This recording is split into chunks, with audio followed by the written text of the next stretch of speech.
Si le fils prodigue tombe dans les mains du village, il est mort. Après le livre des Lévitiques, normalement, il doit mourir. Parce que si tu déshonores le père avant sa mort, si tu prends l'héritage du père avant la mort, tu dois mourir. Et puis le père, lui, il anticipe le pardon, il court avant le village. Si tu tombes dans les mains du frère d'un homme mort, mais dans les mains du père, tu obtiens le pardon. Écoute, je ne sais pas ce que tu as fait, je ne sais pas ce que tu as dit, je ne sais pas ce que tu as commis, je ne sais pas ce que tu as fait dans le secret, je ne sais pas si tu es sale ou que tu sens le cochon. Parce que le fils prodigue vient du cochon, il sort de la boue avec les cochons. Peut-être que tu sens mauvais, pardonnez-moi. Et si tu vas chez le frère de la maison, il te condamnera, il te jugera. Mais ce matin, reviens vers le Père.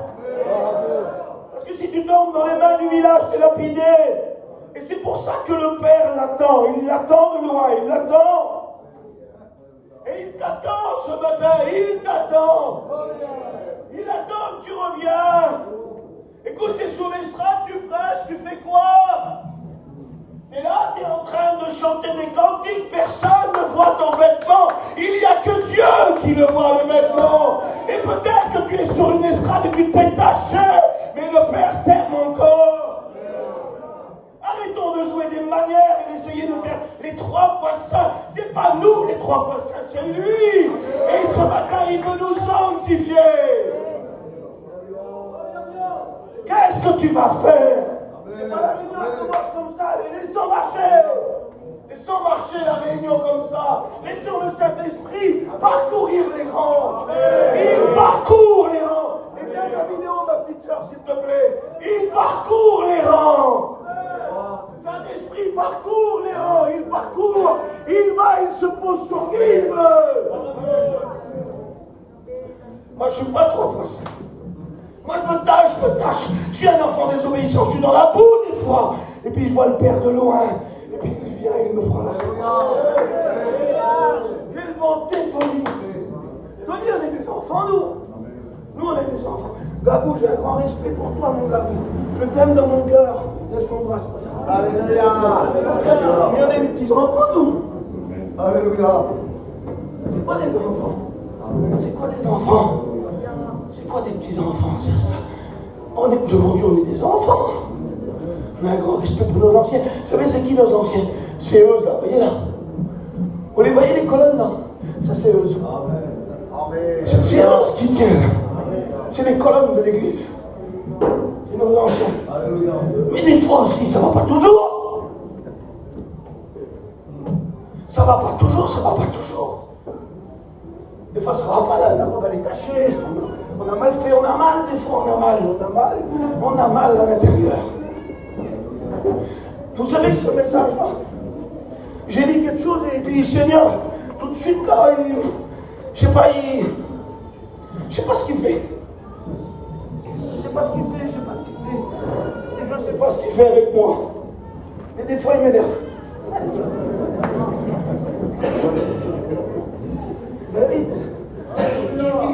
Il ne fait pas toujours comme je veux moi, il fait souvent le contraire et ça m'énerve parfois.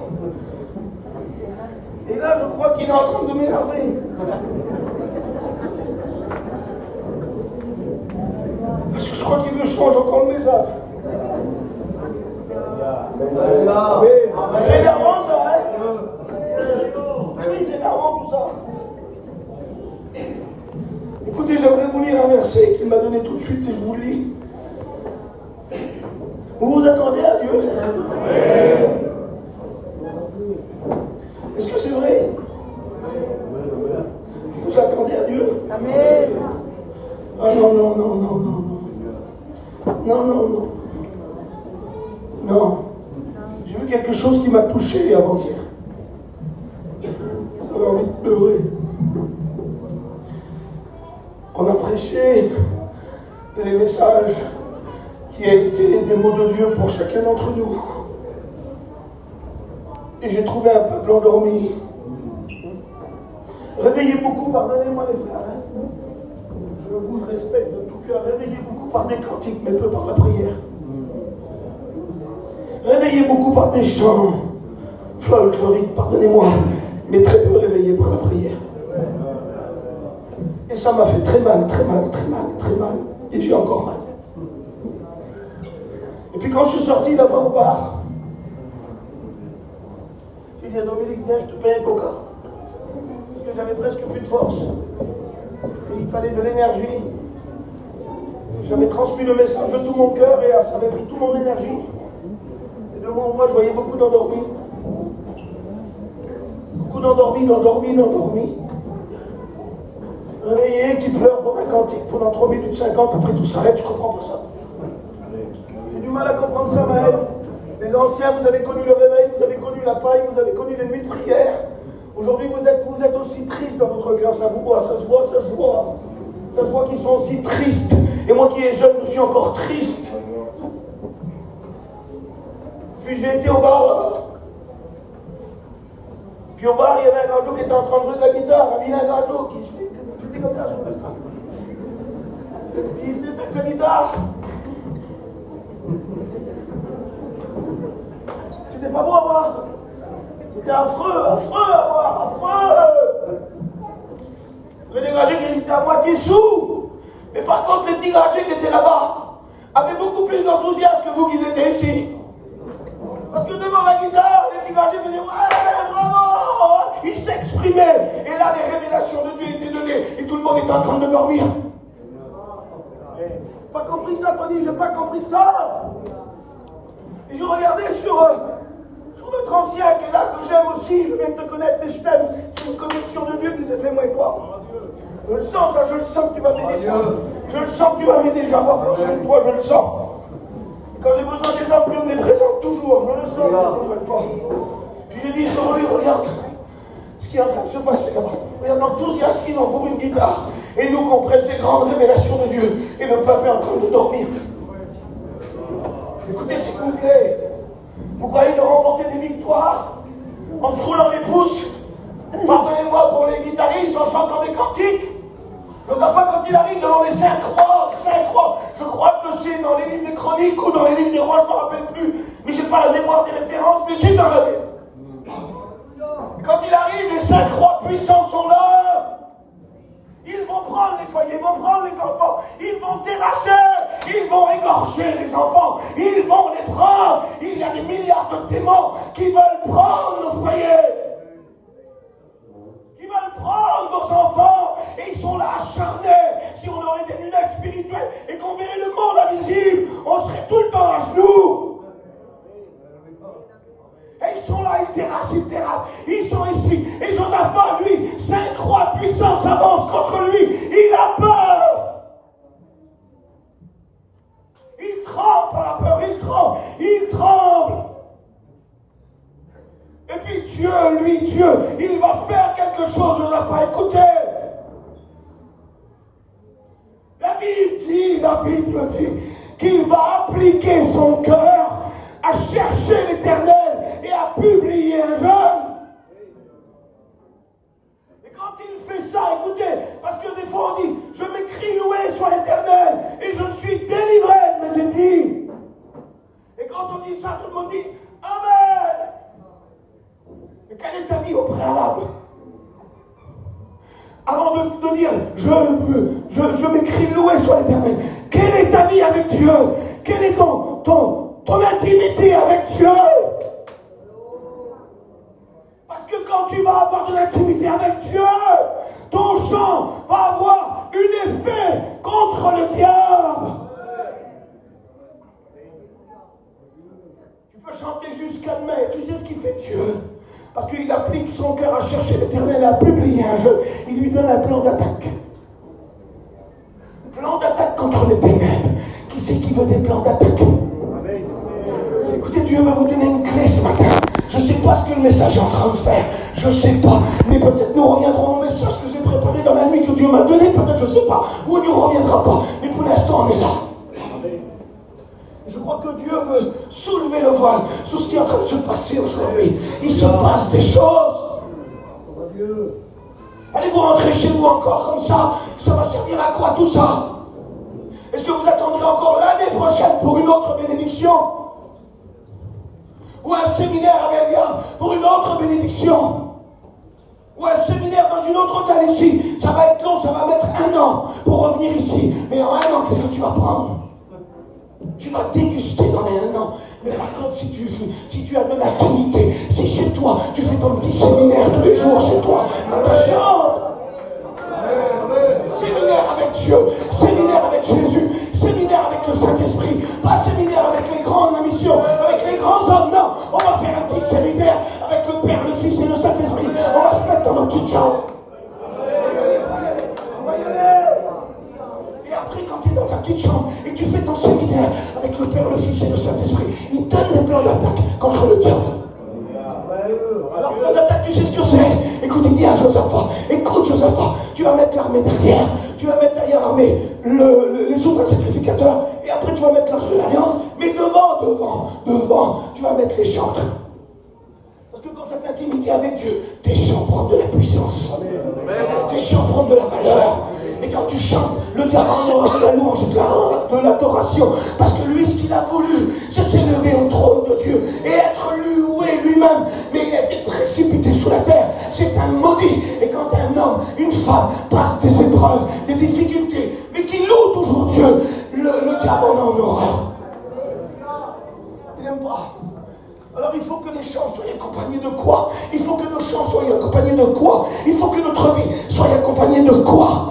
Il faut qu'elle soit accompagnée de la communion de Dieu. Communion. Je vous lis le verset que Dieu m'a donné. Je vous lis le verset que Dieu m'a donné. Dieu m'a donné un verset et je vais le lire. Écoutez s'il vous plaît. Écoutez s'il vous plaît. Vous ne trouvez pas un petit miracle s'est opéré là dans la nuit? Vous ne voyez rien, hier je ne pouvais plus parler. J'ai dit Seigneur, redonne-moi ma voix juste pour ce matin, s'il te plaît. Et là je peux parler de nouveau. J'arrivais plus à parler hier. Allez, on va lire. Écoutez, c'est une exhortation à la vigilance que Jésus va donner. Jésus va donner une exhortation à la vigilance. Et le verset, je l'ai reçu et je vous le lis comme je l'ai reçu. Écoutez, le ciel. On va lire dans l'évangile de Luc, chapitre 21, le verset 33, 34, 35, 36, 37, 38. C'est le verset que Dieu me donne et je vous le lis. Écoutez bien, faites attention s'il vous plaît, ouvrez vos oreilles.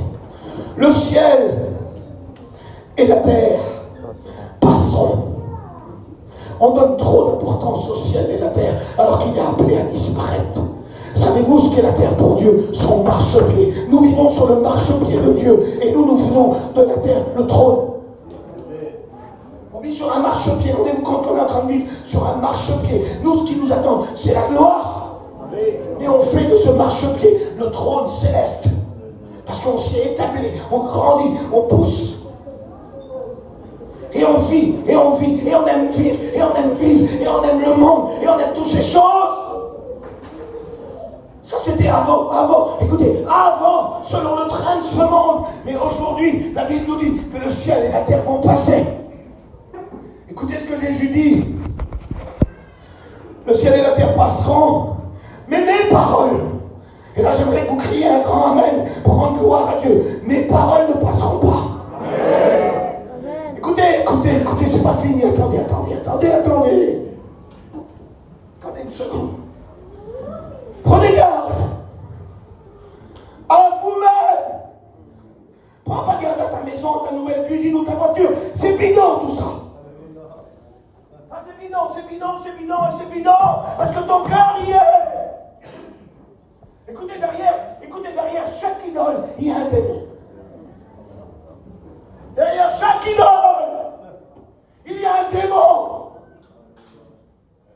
Toi, je ne sais pas si tu fais ce téléphone-là, ton idole. Si tu aimes la paire de lunettes, là, plus que tout, ça devient une idole. Si tu aimes une chaîne en or, des sous, quoi que ce soit, si tu l'aimes plus que Dieu, ça devient une idole. Et derrière chaque idole, il y a un démon. Avant, c'était des idoles de bois, des idoles de fer, de statues d'or et d'argent. Aujourd'hui, ce sont des idoles cachées dans notre cœur. Mais derrière chaque idole, il y y a un démon. Dites-moi si je me trompe. Accompagnez-moi s'il vous plaît. Parce que vous voyez que la prédication, elle arrive seulement. Elle arrive la prédication. Et je la trouve en chemin. Cet esprit me donne la prédication en chemin. Alors soyez avec moi s'il vous plaît. C'est déjà dur pour moi de changer de message. Écoutez, il faut qu'on réussisse. On n'est pas des mauviettes. On n'est pas des demi-portions. Ah ben oui, il faut qu'on réussisse, il faut qu'on réussisse. On se fait trop avoir, on se fait trop avoir. Maintenant, cet esprit soulève le vol et dis-nous ce que tu as à dire. Prenez garde à vous-même. Écoutez. De crainte que votre cœur, je m'exclame parce que ce que j'ai vu avec le petit guitariste, ça m'a énervé. Alors là, je m'exclame. Il faut que ça rentre dans ton cœur. Il faut que la parole la percute ton cœur. Il faut que le Saint-Esprit vienne briser tout. Écoutez, s'il vous plaît. Prenez garde à vous-même de crainte que votre cœur ne s'apesantisse. Par l'excès de quoi?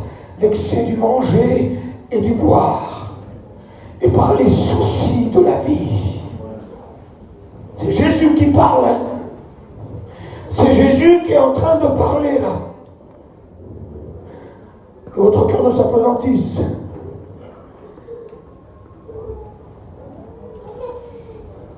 Écoutez ce qu'il dit. Que les soucis de la vie, que ce jour ne vienne sur vous à l'improviste, car il viendra comme un filet sur tous ceux qui habitent sur la terre, sur la surface de la terre. Veillez donc. Écoutez ce qu'il dit le Seigneur. S'il vous plaît, écoutez, je vous en supplie, je vous en conjure d'écouter cette prédication. Il va le bien de ta famille, de ton foyer, de ton être à toi. Il t'en va de ton bien. Arrête, je t'en supplie, arrête. Tu vas tomber dans un précipice. Arrête. Veillez donc et priez en tout temps, afin que vous ayez la force d'échapper à toutes ces choses qui arriveront. Et que vous paraîtrez debout devant le Fils de l'homme. Pendant les jours où Jésus enseignait dans le temple, écoutez, là, j'aimerais vous écouter, s'il vous plaît. J'aimerais vous écouter. Et Dieu m'a donné la pensée, je la transmets comme il me l'a donnée. J'aimerais que vous ouvrez grand vos oreilles. Alors, il va nous montrer un lieu. Il va nous donner une direction ce matin. Il veut te montrer quelque chose. Tu es en train de te perdre. Tu combats, mais tu combats mal. C'est pas le séminaire. Tony, pardonne-moi, vous allez me tuer les anciens, ça vaut rien tout ça. Si tu n'as pas de vie de Dieu et tu comptes sur ça, ça vaut rien. Tu combats mal, tu combats avec ça, ça va pas ça. Ça va pas un séminaire pour combattre, ça va pas. C'est une fois par an. Une fois par an, tu recharges la batterie pour un an. Ça n'existe pas. Ça n'existe pas. La manne, elle pourrit. Elle pourrit, la manne. Qu'est-ce que tu dis, Donald? Ça va pas ce que tu es en train de dire? Si, la manne pourrit. Tu viens ici et tu expliques des choses qu'il y avait un an en arrière. Je ne dis rien avec Dieu. Il y a des expériences qui sont périmées. La date est périmée. Tu prends de la nourriture qui est pourrie. Pourquoi tu dis ça? Je le dis parce que la Bible dit.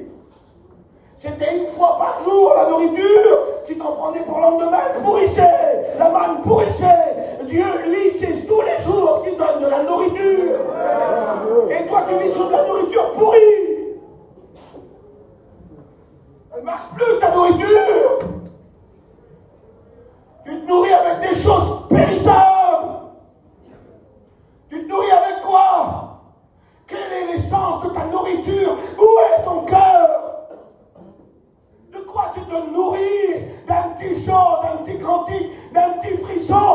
ton foyer est ravagé. Et combien de temps que tu n'es pas venu à la manne fraîche du matin? La manne qui tombe du ciel, fraîche. Ceux qui étaient feignants, qui ne voulaient pas aller ramasser la manne, ils n'en prenaient pour 3 jours, mais elle était plus bonne le lendemain.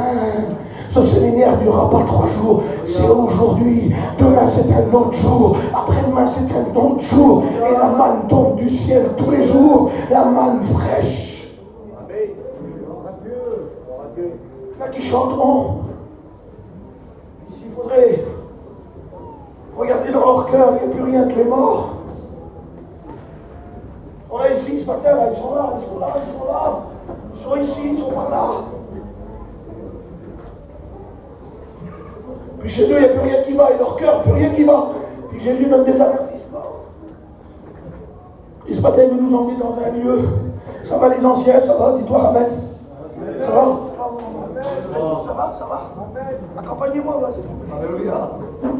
J'ai besoin de vous, je suis un petit jeune, moi. Je suis un petit jeune, j'ai besoin de vous. J'ai besoin de vous et je vous sens avec moi. Après, c'est quelque chose qui ne va pas vous le dire. Je veux que vous me le dites. Comme ça, je le réfléchis. Comment? Ça lui prie. C'est pas fini, attends. Veuillez donc et prier en tout temps, afin que vous ayez la force d'échapper, gardez le mot, échapper à toutes ces choses qui arriveront, et de paraître debout devant le Fils de l'homme. Pendant le jour, Jésus enseignait dans le temple, et là il va nous montrer un lieu. Il avait passé la nuit dans un lieu où il aimait. Il aimait ce lieu. C'était son lieu de prédilection. L'évangile de Luc nous disait, il allait selon sa coutume. C'était quoi la coutume du Seigneur? C'est d'aller à la montagne des Oliviers prier Dieu. C'est quoi ta coutume à toi? Je ferme la parenthèse. Mais ce que tu veux. Et à la montagne des Oliviers. Écoutez, Jésus sait où est la présence de Dieu. Elle sait où elle est. Pourquoi son lieu de prédilection, c'est la montagne des Oliviers? Lorsqu'il va prier, Jésus aurait dû prier au temple. Non, dans le temple, je renverse les tables, moi. Je prie pas au temple, je renverse les tables. Vous savez, quand tu rentres dans l'église, tu renverses pas les tables. L'église, c'est pour aller prier. Jésus, lui, quand il rentre dans le temple, il renverse les tables, il chasse les vendeurs, il chasse les échangeurs, il chasse les trafiqueurs. Et pourquoi il va prier à la montagne des Oliviers? Parce que lui, il sait où elle est la présence. Écoutez, dans Ézéchiel, chapitre 7,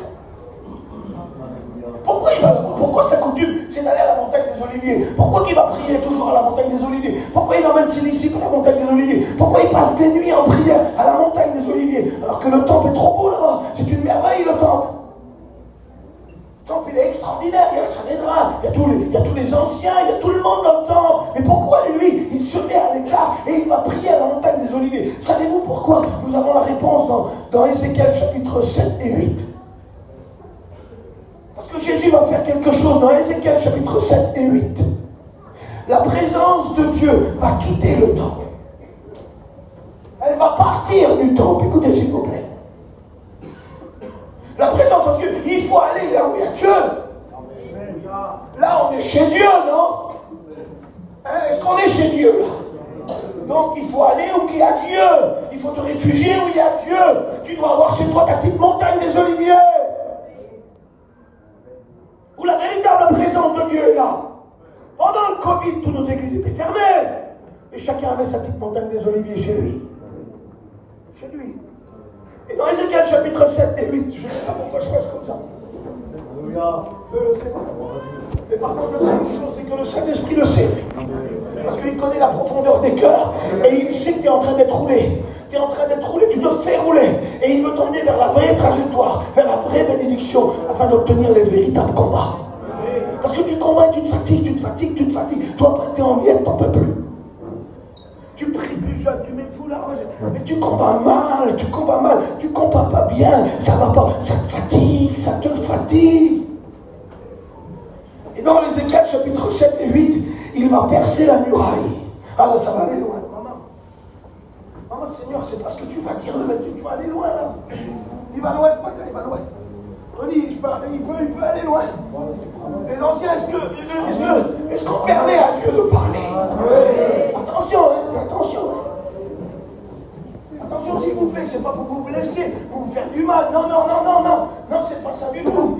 Mais si vous dites Amen et que Dieu décide de vous parler, il va falloir agir en conséquence. C'est pas pour faire mal, pas mal. C'est pour donner une solution, que tu remportes le combat, Parce que tu combats, tu bats l'air. Tu es en train de battre l'air. Comme l'apôtre Paul dit, je bats l'air. C'est ça que tu es en train de faire.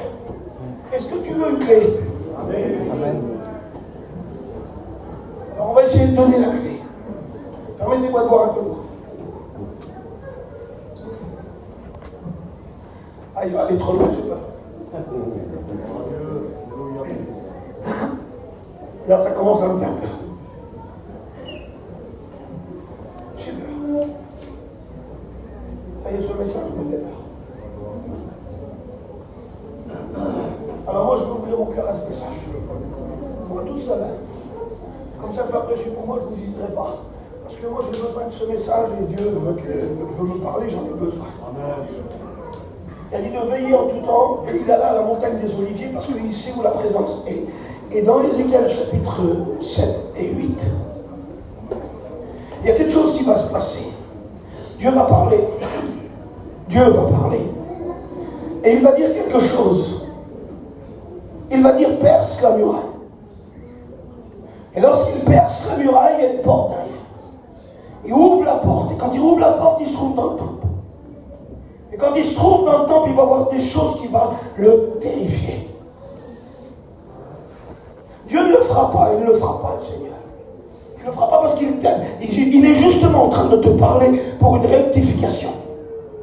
Pour que ton cœur se rectifie, pour que les choses soient enlevées, soient ôtées, et que le véritable combat, la véritable communion marche, que ça marche. Écoute, il ne va pas te dévoiler, il ne va pas dire c'est toi, ou c'est toi. Il ne le fera pas ce matin, il ne le fera pas. Il veut juste t'avertir de quelque chose. Il y a quelque chose dans ton cœur qui déplaît à Dieu, il y a quelque chose dans mon cœur qui déplaît à Dieu aussi. Je mets mon cœur dans la prédication, je le mets aussi. Je ne m'exclus pas de la prédication. Je ne m'enlève pas de la prédication. Je ne sors pas de la prédication. Je mets mon cœur dans la prédication parce que j'ai besoin de ce message qui vienne consumer des choses en moi. Vous savez, dans Ésaïe chapitre 6, on trouve ici des anges. On les trouve qu'une fois dans la Bible. Ils sont que là, tu ne les trouves pas ailleurs. On les appelle les séraphins, mais ils ont un autre nom. On les appelle les enflammés. Ou les brûlants. Et vous savez pourquoi on les appelle comme ça? Parce que plus ils approchent la présence de Dieu, plus ils brûlent. Plus ils arrivent vers Dieu, parce que le trône de Dieu est en feu, c'est la puissance même, Dieu. Et il consume tous les liens, Dieu. Et puis eux, on les appelle les enflammés. Ils brûlent. Et que ce message ce matin brûle dans ton cœur tout ce qui ne va pas. Viens vers le message. Prends-le message. Ne rejette pas le message. Parce qu'il dépend de toi, de ta bénédiction, de ton miracle, de tes enfants, de ton foyer, ce message. Et Dieu veut consumer dans ton cœur tout ce qui ne va pas. Tout ce qui ne va pas. Il y a des choses qui ne vont pas en moi. Alors je vais prêcher du 3 fois 5 et brûler des choses en moi. On appelle les enflammés, brûlants. Écoutez, il brûle devant Dieu, il dit Saint, la terre est remplie de toute sa gloire. Et vous savez, l'église de Jésus-Christ a une autre fonction. L'église de Jésus-Christ, rachetée par le sang de l'agneau, n'a pas la même fonction que les séraphins. On a une fonction plus importante, plus grande encore.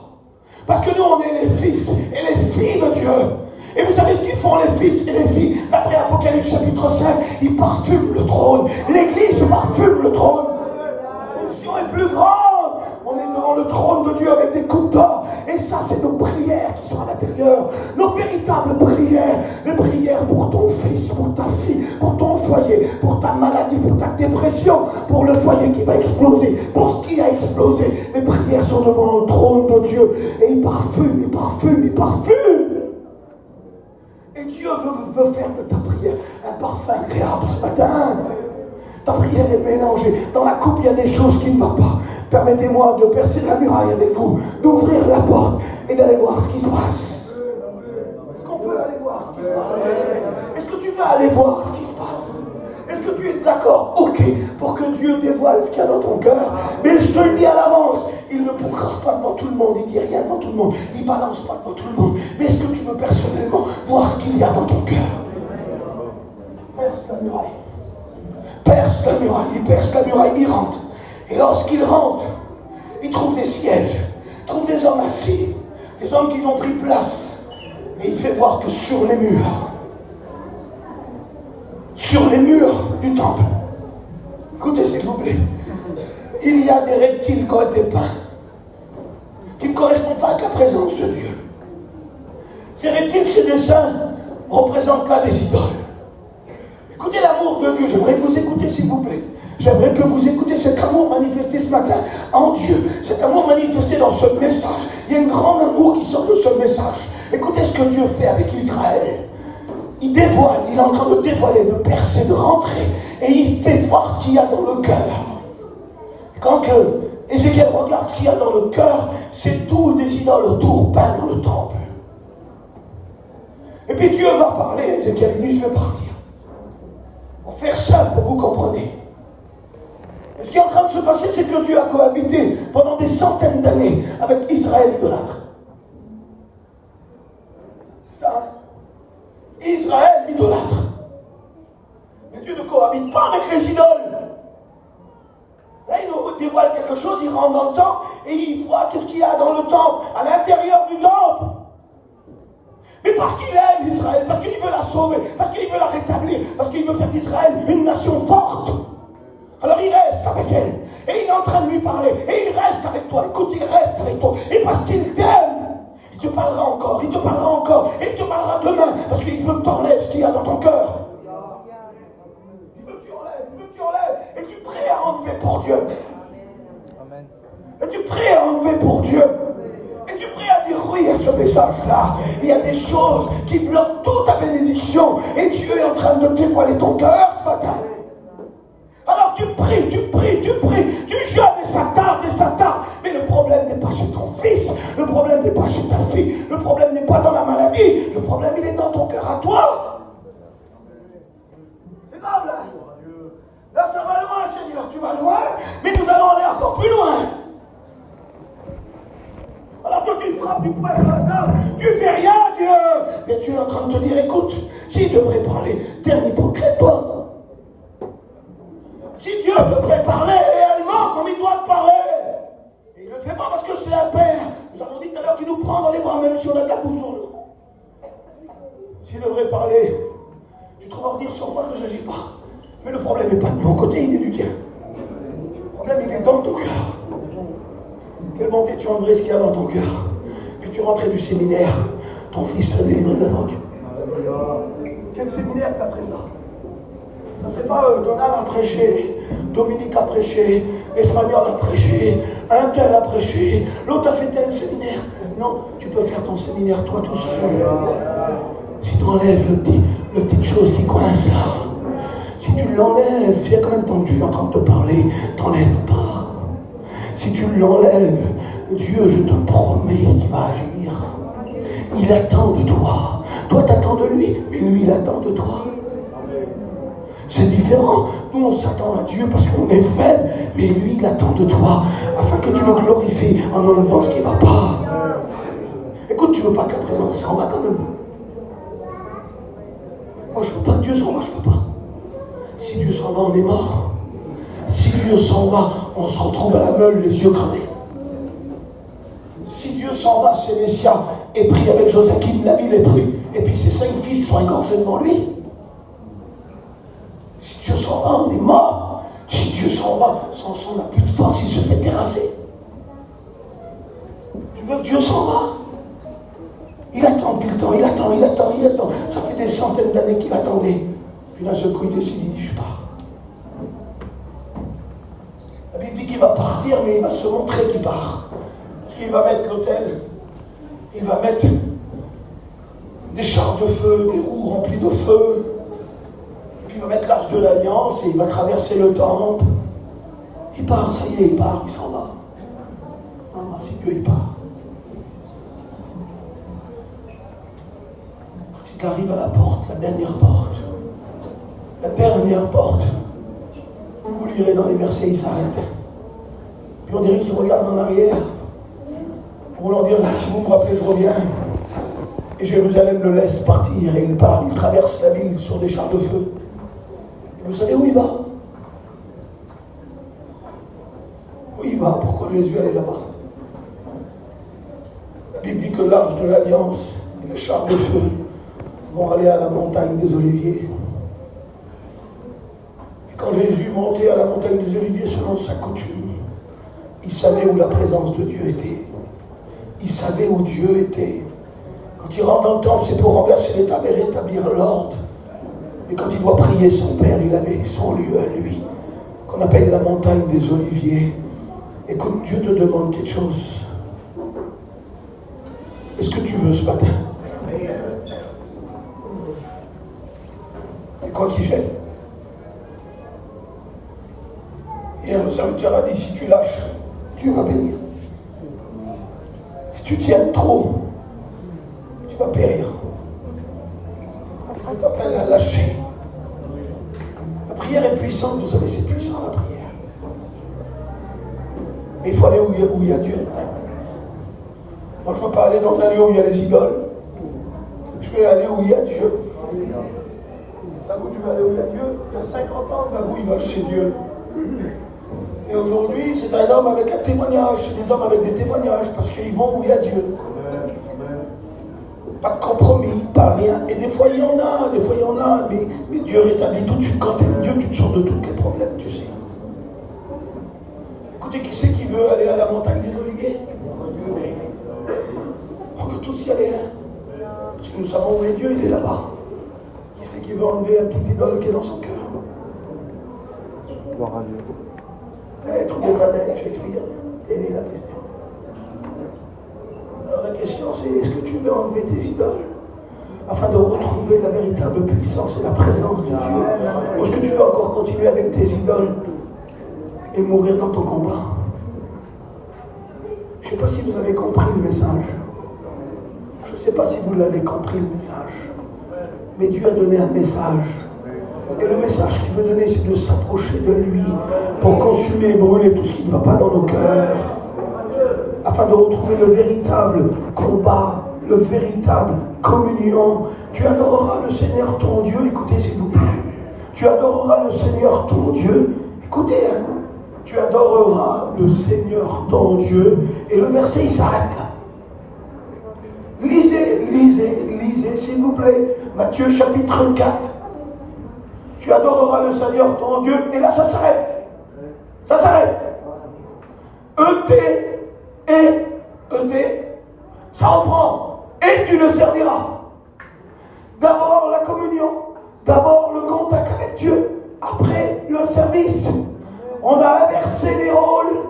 Et on a mis le service avant l'adoration. Alors un service sans adoration, c'est de la fatigue, c'est de la tristesse, c'est des poids. Tu ne veux plus le faire, tu es fatigué, tu en as marre. Tu ne veux plus prier, tu ne veux plus rien faire. Parce que tu as mis le service avant l'adoration. Mais Jésus, lui, c'est un Dieu d'ordre. Et il dit d'abord l'adoration et après le service. Et je crois que dans ce séminaire-là, il veut guérir, mais il veut aussi rétablir l'ordre. Et ce matin, il veut rétablir la communion, le contact avec Dieu. Où te trouves-tu? Te trouves-tu encore dans le temple de ton cœur? Le temple de ton cœur que personne ne peut y rentrer. Si Dieu ne donne pas la révélation à Ézéchiel, il ne voit rien. Il faut la révélation. Tant qu'il n'y a pas de révélation, Proverbe dit, le peuple est sans fin. Et je crois que la parole de Dieu est en train de révéler soit à quelque chose. Elle révèle l'état de ton cœur. Où te trouves-tu? Tu te trouves où dans ton cœur rempli d'idoles? Ou dans ta communion avec le Père? T'es où? Vous savez, quand l'homme il a prêché hier, j'ai été béni dans mon cœur. J'ai été béni. Puis la réunion a s'arrêté, il fallait arrêter, il était béni presque. Et puis moi j'aurais voulu rester là, et j'aurais voulu rester encore là, et j'aurais voulu prier. Savez-vous pourquoi? Parce que ce message qu'il a prêché hier, là, ça fait des années qu'il me prêche dans mon cœur. Et les mauvais coups de la vie, il y a des mauvais coups dans la vie, dis-toi amen, c'est vrai. Est-ce qu'il y a des mauvais coups? Il y a des mauvais coups qui arrivent. Puis des fois les mauvais coups ils arrivent et ils te coupent un peu la communion avec Dieu. T'es fatigué, t'en peux plus. Ça a été dit et je le redis. On n'est pas des Superman. On a besoin de Dieu. Ce que Dieu veut de nous, c'est de s'identifier. Et compter quand tu t'identifies. C'est moi, ça, c'est moi, ça, c'est moi. C'est moi. T'as vu, il a pris l'autre, là, comment elle s'appelle? La femme, comment elle s'appelle? La grecque. Il y a que l'évangile de Marc qui dit que c'est une grecque. Séro-physicienne, j'arrive jamais à dire le nom. Hein, comment c'est? Séro-physicienne, j'arrive très bien à dire le nom. Non, mais c'est une grecque. Parce que l'évangile de Marc nous révèle aussi. Il révèle Dieu. Elle a pris comme les juifs, elle est belle. Elle se rien, hein? Elle se rien, elle se croit. Comment qu'elle se croit, elle? Après comme les juifs. Et parce qu'elle prie comme les juifs, Dieu ne l'écoute pas. On fait la prière d'un juif, c'est une grecque. Moi je suis un moment je dois prier comme ça dans ma langue, je dois dire l'espagnol, je ne sais pas parler espagnol. Imagine-toi, je viens de mon Jésus. Ah, regarde,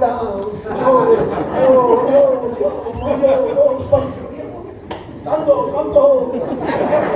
Ah non, ça va pas. Ben oui, ça va pas. Comprenez que ça va pas. Elle arrive. Aie pitié de moi, fils de David. Pauvre fauchetonne que t'es. Et c'est une falche. Elle n'est pas vraie. Et Jésus en a horreur des pauvres. Il a en horreur des pauvres. Laisse ça rien. Ça arrive là. Il a en horreur des pauvres. Tony, j'y vais. À fond. Écoutez-moi bien, s'il vous plaît. Soyez pas jugés et condamnés par la prédication. Il veut enlever quelque chose de toi pour que tu obtiennes quelque chose d'autre. Ah, c'est beau ça que je le redis. Il veut enlever quelque chose de toi, il veut que tu enlèves quelque chose, il est en train de te parler, te donner le courage pour le faire, pour que tu obtiennes ce que tu veux. Parce qu'elle a un grand problème, la petite dame. Elle a vraiment un grand problème, sa fille elle est possédée par le démon. Imagine-toi comment ça doit être à la maison. Quand la fille se manifeste, imaginez-vous ce qu'elle doit faire à la maison. Puis elle apprend Jésus, il vient. Alors elle vient vers Jésus parce qu'il est le seul qui peut la libérer. Il est le seul qui peut aller loin, il va très loin, il va très loin. Il va jusqu'à dans la mort. Il ramène de la mort, nous l'avons vu avec Lazare. Il va loin le Seigneur. Il va loin. Il n'y a rien qui l'empêche lui. Et elle, sa fille, elle est possédée par le démon. Vous avez peur des démons? J'ai peur des démons. Et des fois, ils viennent, ils frissons sur toi. J'ai peur des démons. Et Jésus dit, il nous a donné le pouvoir de marcher sur les serpents, sur les scorpions et sur toute la puissance de l'ennemi. Et rien ne pourra nous nuire. Mais c'est quoi qui te nuit dans ton cœur? C'est quoi? C'est les idoles qui sont dans ton cœur. Puis elle arrive vers Jésus. Sa fille est possédée par le démon. Puis d'un seul coup, elle arrive. Aie pitié de moi, fils de David.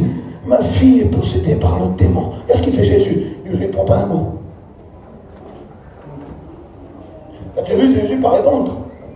Oui, au fond, je ne réponds pas. Au fond, je ne réponds pas. Tony! Au faucheton, il ne répond pas. Et elle a compris qu'elle a fait une erreur. Parce qu'elle est dévoilée par Marc. Marc qui dit que c'est une grecque. Il n'y a que lui qui dit. Et là, ça sort. Elle veut que sa fille soit délivrée. Et vous la souffrance de la petite dame quand même. Viens marche. Et à ce coup, la vraie prière arrive. Parce qu'elle, c'est pas la fille, ce n'est pas la fille de David. Elle, c'est un petit chien. Mange les miettes, les chiens, elle comprend qu'elle a fait une erreur. Parce que la douleur est plus grande que sa prière, que sa fausseté. Il y a sa fille qui est possédée par le démon. Et elle vient vers Jésus, elle se prosterne à ses pieds. Et elle dit, Jésus, les petits chiens, ils mangent les miettes qui tombent de la table. Et là, parce qu'elle se reconnaît par sa vraie personnalité, ce qu'elle est, Jésus lui dit, va, ta fille est délivrée. Qu'est-ce qu'il y a dans ton cœur? Il y a quoi dans ton cœur? Il y a quoi dans mon cœur? On enlève? On le fait? Hein, on le fait? Ça va, on en a marre. On en a marre que nos prières sont exaucées, toutes ces choses. On le fait en vrai. On le fait. On ne fait pas semblant, on ne fait pas falche. On fait vrai. Ah, on fait vrai. L'autre, il est vrai, t'as vu, il est aveugle, il est vrai. Il fait sa vraie prière, lui, parce qu'il s'en est un. C'est un fils de David. Quand les fils de David prient, Jésus s'arrête tout de suite. Quand les fils de David ont obéi et ont retiré ce qu'il y avait dans leur cœur, Jésus s'arrête tout de suite. Et on va prier. On le fait, on enlève. On enlève. Si tu enlèves, je te promets que quand tu rentres, la guérison, elle arrive.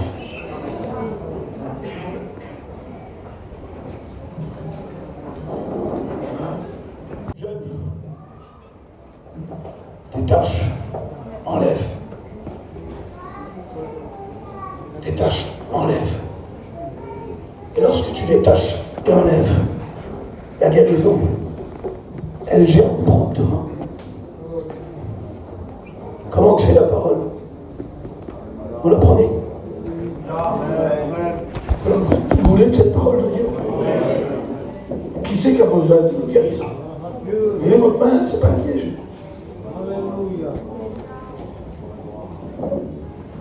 Quand on prie pour les malades, on pleure avec eux. Qui c'est qui a besoin de délivrance?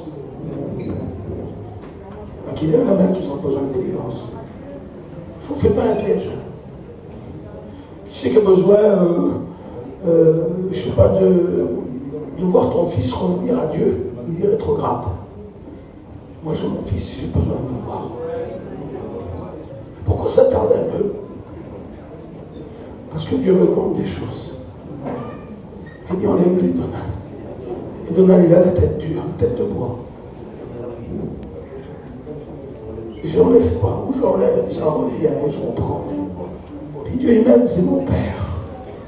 Mon Père, c'est Dieu. C'est mon Père, Dieu. Vous savez, quand je me suis converti, j'ai jamais pleuré, je ne pleurais pas. Je pleure pas, je pleurais jamais.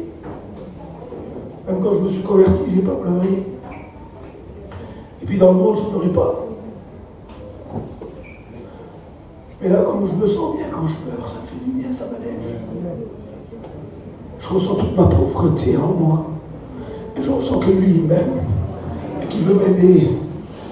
Vous savez, il va t'aider quand il va t'aider. Il va t'aider à enlever ce qu'il y a dans ton cœur.